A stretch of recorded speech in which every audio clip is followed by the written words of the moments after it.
Julia Barreto, nakipagbati na ba kina Bea Alonzo at Claudine Barreto?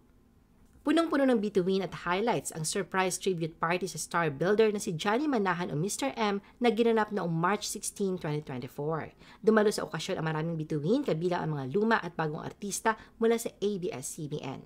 Isa sa mga pinakamahalagang bahagi ng gabi ay ang pagtatagpo ng dalawang aktres na sina Bea Alonzo at Julia Barreto.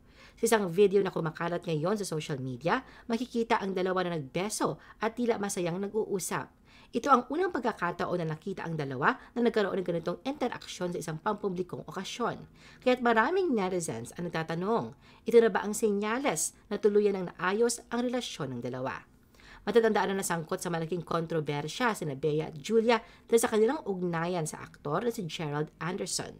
Dating magkasintahan sina Bea at Gerald na nauwi sa hiwalayan noong 2019. Noong July 21, 2019 naman, ay nag-post ng isang cryptic statement sa Instagram si Bea. Kalakip ng isang black image and caption ni Bea na, "You can't make the same mistake twice. The second time you make it, it's not a mistake anymore. It's a choice. Enough." Noong mga panahong yon, may mga usap-usapan na umano'y nagkakamabutihan si Gerald at ang leading lady niya sa pelikulang Between Maybes si Julia. July 26, 2019 ay kinumpirma ni Bea sa media na hiwalay na sila ni Gerald. Saad niya na sa pagkakaunawa niya ay hindi sila formal na naghiwalay. Bigla na lang daw siyang hindi na kinakausap ni Gerald o in other words ay ginost siya nito. Pagkatapos nito ay nabaling ang atensyon ng publiko kay Julia at tinurong third party sa hiwalayang Bea Gerald.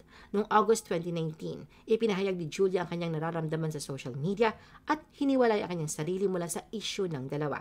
Matapos ang 2 taon, kinumpirma ni Gerald sa isang panayam na si Julia nga ay kanyang kasintahan. Samantala, maraming netizens naman ang natuwa sa isang video na kumakalat ngayon sa social media kung saan makikitang masayang magkasama ang magtiyahin na sina Claudine at Julia Barreto. Kuha pa rin ito sa tribute party para kay Mr. M. Sa mga video, malinaw na makikita ang kasiyahan ng dalawa sa pagkikita nila.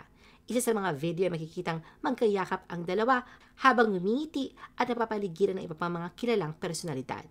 May video rin kung saan makikitang tila nagbibigay ng birthday message si Claudine kay Mr. M habang makikita sa kanyang likuran ang pamangkin niyang si Julia na maiging nakikinig sa mensahe at proud pang pumalakpak para rito. Matatandaan na bagamat magkamag-anak ay binalot din ng kontrobersya ang relasyon ni Claudine at Julia noon. March 2021 ay pinahinala ang pinatatamaan ni Claudine si Julia sa isa niyang cryptic post sa Instagram. Ang nasabing Instagram post na ngayon ay burado na ay nagsasaad ng mensaheng, "I would rather be known in life as an honest sinner than a lying hypocrite." Ang post na yon ay kasunod ng pagkumpirma ni Julia at Gerald sa kanilang relasyon. Napansin din ng mga netizens ang tila pagpabor o suporta ni Claudine at kanyang kapatid na si Gretchen kay Bea. Nagpadala pa nga sila ng bulaklak kay Bea bilang simbolo ng pakikiramay sa aktres sa gitna ng kontrobersya ng kanyang hiwalayan kay Gerald.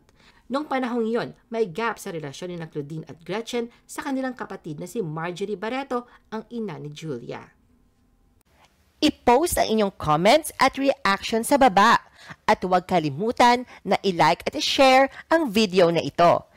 Gusto mo pa ba ng ibang showbiz videos? Panoorin ang aming iba pang top viewed videos. Para sa aming mga YouTube viewers, pumunta lang sa description ng video na ito o i-click ang link sa itaas ng screen.